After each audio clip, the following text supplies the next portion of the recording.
What happens when sanity becomes a trend? What if insanity doesn't arrive as a crisis? What if it arrives wearing a tailored suit, carrying business cards, speaking in perfectly measured sentences? Eugene Ionesco watched this happen. He didn't imagine it, he lived it. In 1950s Romania, his brilliant friends, artists, intellectuals, people he'd shared wine and ideas with, began transforming. Not metaphorically, physically. Their voices changed, their faces hardened, their bodies reorganized themselves around a new logic. One day they were debating Sartre, the next day they were unrecognizable.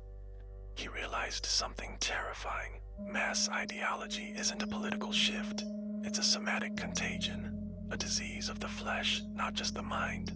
So he wrote Rhinoceros, a play that begins in a cafe and ends in a world where almost everyone has horns. The genius of Ionesco is that he doesn't present ideology as seduction. He presents it as relief. Being human is exhausting. It requires friction, doubt, vulnerability, the constant balancing of contradictions. What if you could just stop? What if you could trade the glorious, painful complexity of consciousness for the heavy, blunt certainty of the herd? That's the real horror. Not that people are forced to become rhinoceroses. It's that they want to. Act 1, the cafe, where everything goes wrong quietly. The play doesn't begin with a stampede. It begins with sunlight, small talk, and two men sitting across from each other trying to survive the unbearable weight of being perceived. Eugene is everything society rewards, polished, disciplined, perfectly integrated into the social organism. He speaks like a man who has spent his entire life sanding away every contradiction in himself until all that remains is rigidity mistaken for virtue. He's the guy at the table who knows the correct fork, who never sweats in public, who has trained his nervous system to obey the rhythm of the herd before the herd even arrives. Berenger appears weak by comparison. He drinks too much, drifts, arrives late, sweats, doubts, collapses under the pressure of existence.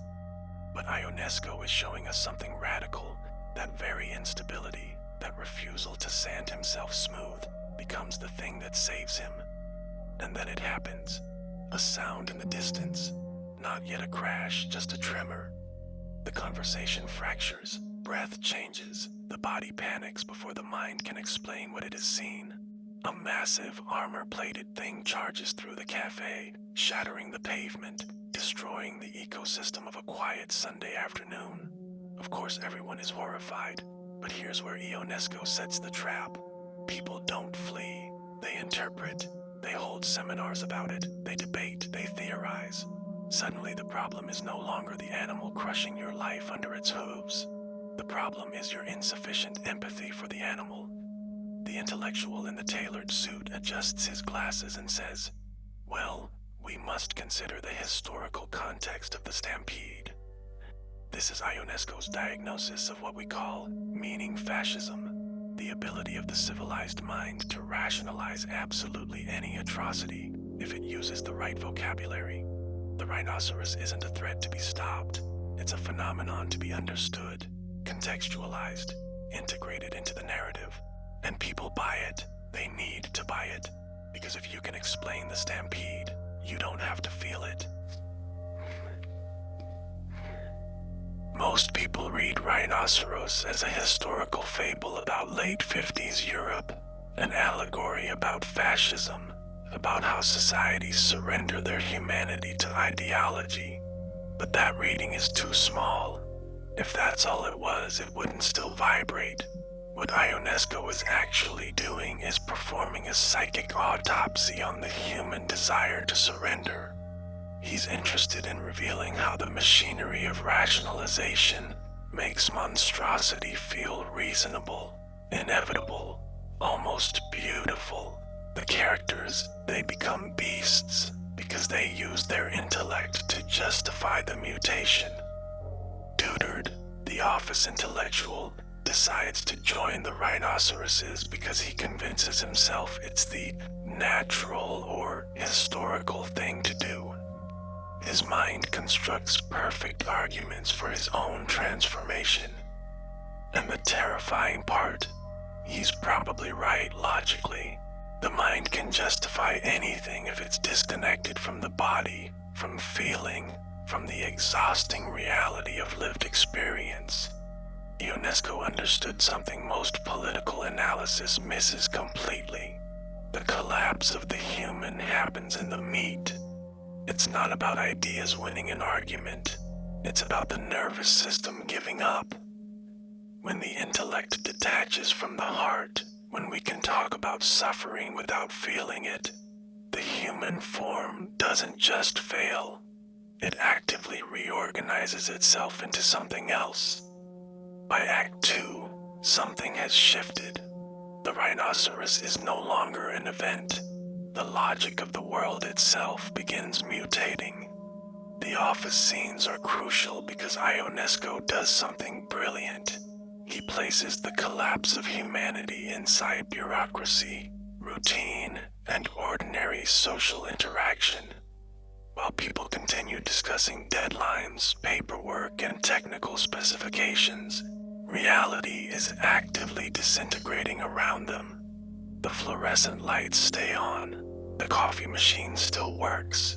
Human beings can normalize almost anything if the surrounding social rhythm remains intact. If the day still has the same structure, the same meetings, the same lunch break, catastrophe just becomes another item on the agenda. Even the debate over whether the rhinoceros is Asian or African reveals something profound about how societies avoid confrontation. They categorize instead. They taxonomize. They turn the stampede into a research question. As long as you're still discussing, you're still in control. Or so you tell yourself. But the real catastrophe is already moving somewhere deeper. In Gene's apartment, ideology stops being theoretical and becomes biological. This is where the play becomes unbearable to watch. At first, Gene still speaks as a civilized man, but the rhythm of his humanity is already collapsing beneath the surface. The body changes before the ideology fully arrives. His breath grows heavier, his language becomes blunt and repetitive. The skin hardens like something's calcifying underneath. The voice deepens into something that isn't quite animal yet, but isn't quite human anymore either. In Laban terms, he becomes a creature of force, momentum, and impact. All the exhausting work of existing as a being who has to consider other beings. What makes the scene so horrifying is that Gene begins admiring the rhinoceroses before he becomes one. He starts worshiping strength itself, the immunity from contradiction that comes with having a horn instead of a conscience. He talks about primeval nature, about abandoning morality, the relief of shedding the burden of consciousness. Ionesco wants the audience to feel the dark, taboo temptation of this. He wants you to ask yourself, wouldn't it be easier to just stop fighting? Wouldn't it be a relief to just thicken my skin and surrender to the stampede? That's not rhetorical. He wants you to feel that temptation. The transformation isn't forced onto Gene externally. It grows out of a genuine human desire to escape the exhausting fragility of being human, to stop wrestling with guilt, grief, ambiguity, tenderness, and self-awareness. The horn represents freedom, freedom from the burden of consciousness itself. Gene's body slowly reorganizes itself around this fantasy of brute force until language, empathy, and reflective thought collapse entirely beneath the weight of the horn. And the most disturbing part, he seems relieved. Finally, he can stop thinking. Stop doubting and being alone inside his own contradictions. Then there's Botard. Botard believes skepticism is armor. He dismisses the rhinoceroses as collective psychosis, positioning himself as a guardian of reason against mass hysteria.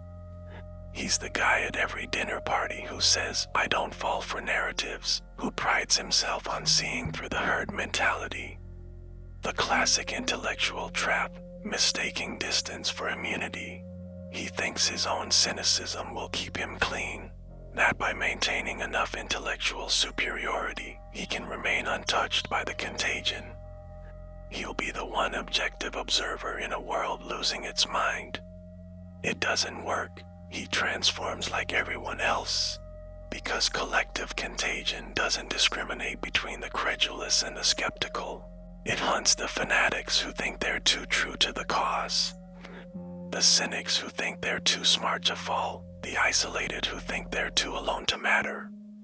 The herd has no ideology problem, it has a asterisk resonance problem. It vibrates at a frequency that rewires the nervous system regardless of when your brain thought it believed about itself. Botard's skepticism becomes just another form of surrender, the surrender of someone who thought he could remain outside the system while still living inside it. You can't stand on the platform and pretend the train isn't coming. Eventually, you either board or you get run over. He boards. By Act 3, Rhinoceros becomes something almost metaphysical. The world isn't collapsing anymore. It's already collapsed. There are no more debates, no more intellectual games to hide behind. What remains is silence, distance, and the terrifying intimacy of isolation. Berenger's apartment has become psychologically claustrophobic because it's the last space still attempting to preserve human rhythm against the overwhelming force of the herd outside. The rhinoceroses are no longer interruptions to reality. They are reality now. Their sounds dominate the atmosphere like a new law of physics. The stampede isn't something that happens to the world. It's the world itself now. Berenger doesn't simply fear the rhinoceroses anymore. His own existence is starting to feel like a glitch in the system. He stares at himself with disgust and insecurity because the logic of the herd has infected him psychologically. The rhinoceroses appear powerful, unified, instinctual, almost beautiful in their certainty. Meanwhile, humanity suddenly looks weak, fragmented, anxious, impossibly fragile. Their harmony is so much more appealing than his loneliness. Their synchronization so much more elegant than his constant internal war. This is the deepest seduction of conformity. It promises relief from contradiction. To become a rhinoceros means no longer having to wrestle with guilt, grief, ambiguity, tenderness, or self-awareness. It means surrendering the exhausting burden of consciousness itself. It means finally getting to rest. Berenger feels that temptation intensely. That's what makes him compelling as a character. He's not a perfect moral hero standing above corruption. He's a frightened man struggling against the desire to dissolve into collective momentum. He wants to join. That's the real drama. Then Daisy transforms, and it breaks you. For a brief moment, the play offers another possibility. Inside Berenger's apartment, they attempt to rebuild human normalcy through intimacy, the oldest rebellion there is. They drink wine together, speak softly, imagine escape, try to create a small emotional sanctuary against the violence outside. Two lonely people trying to remember what connection feels like. But Daisy ultimately joins the rhinoceroses because she cannot sustain the psychic weight of isolation. She transforms because remaining human becomes emotionally unbearable. The herd offers rhythm, certainty, belonging, simplicity, all the things love alone can't provide when reality itself has collapsed. The rhinoceroses sound like home, like safety, like rest. One day she begins hearing beauty in their sounds.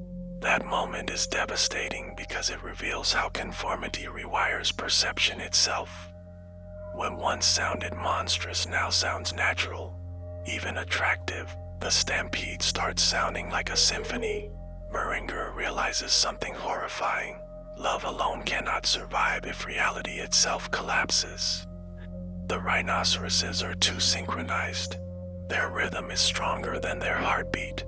Daisy represents the limit of human tenderness under mass psychological pressure. She leaves because being human stopped being compatible with survival. The cost of remaining individual became higher than the cost of disappearing into the herd.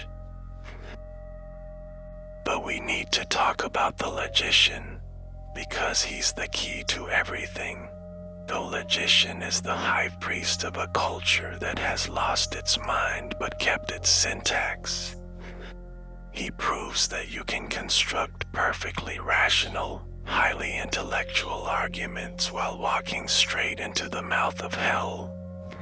His logic is flawless. His reasoning is bulletproof. His conclusions are absolutely, irrefutably derived from perfectly sound premises.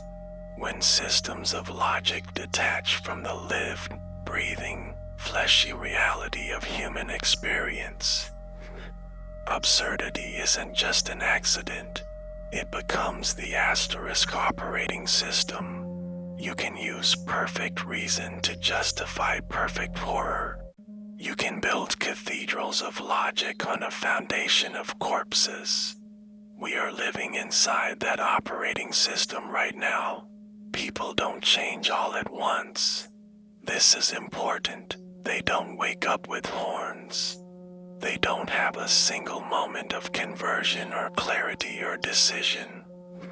It starts smaller than that. A sound in the distance. Something slightly off. Something you ignore because you're busy, because it doesn't seem relevant to your life, because addressing it would require energy you don't have. And then one day, someone you know is no longer who they were. In asterisk rhinoceros, people don't die, they transform. And what's disturbing isn't the transformation itself. It's how quickly it stops being a problem. How quickly you adapt to the fact that your friend now has a horn. How quickly the stampede becomes normal. The mechanism is always the same. Explanation replaces perception. At first, you see what's happening, but then someone starts saying things like, there are different perspectives, it depends how you define it, it's more complex than that, and suddenly you're not seeing anymore. You're interpreting, you're contextualizing, you're finding the framework that makes sense of the horror without requiring you to asterisk feel the horror. The rhinoceroses stopped being monsters the moment people started explaining them. We've been sold this bill of goods that ideology is something that happens in the neocortex, that it's just a shifting of political chess pieces. A matter of argument and counter-argument, reason and evidence. Ionesco knew the terrifying truth. Asterisk the collapse of the human happens in the meat. When the rhinoceros comes for you, it doesn't ask for your vote. It doesn't present you with a syllogism. It alters your breath. It changes the rhythm of your nervous system. The vocal cords degrade. The skin thickens. The instinct overtakes the poetry. The body makes a decision before the mind even knows a decision was being made. We watch the successful, the highly integrated, the socially perfect people drop to all fours first. They have already spent their entire lives practicing the art of smoothing themselves out to fit the mold. When the herd stampedes, their bodies simply surrender to the morphogenic field of the crowd. They've been training for this their entire lives. The machinery of conformity that once kept them integrated into society is the same machinery that converts them into rhinos. They trade the glorious, frictional complexity of the human soul for the heavy, blunt instrument of the horn. It feels like relief, And then there is Beringer, the beautiful, chaotic, hungover anomaly. Society looks at a guy like Beringer and calls him a late bloomer, a drifter, a mess, someone who hasn't figured out how to succeed in the real world. In any normal society, he's the cautionary tale, the guy you don't want to be. In a culture accelerating toward a collective psychotic break, the one who drags his feet is the only one who survives. His alienation isn't a sickness, it's an alchemical shield.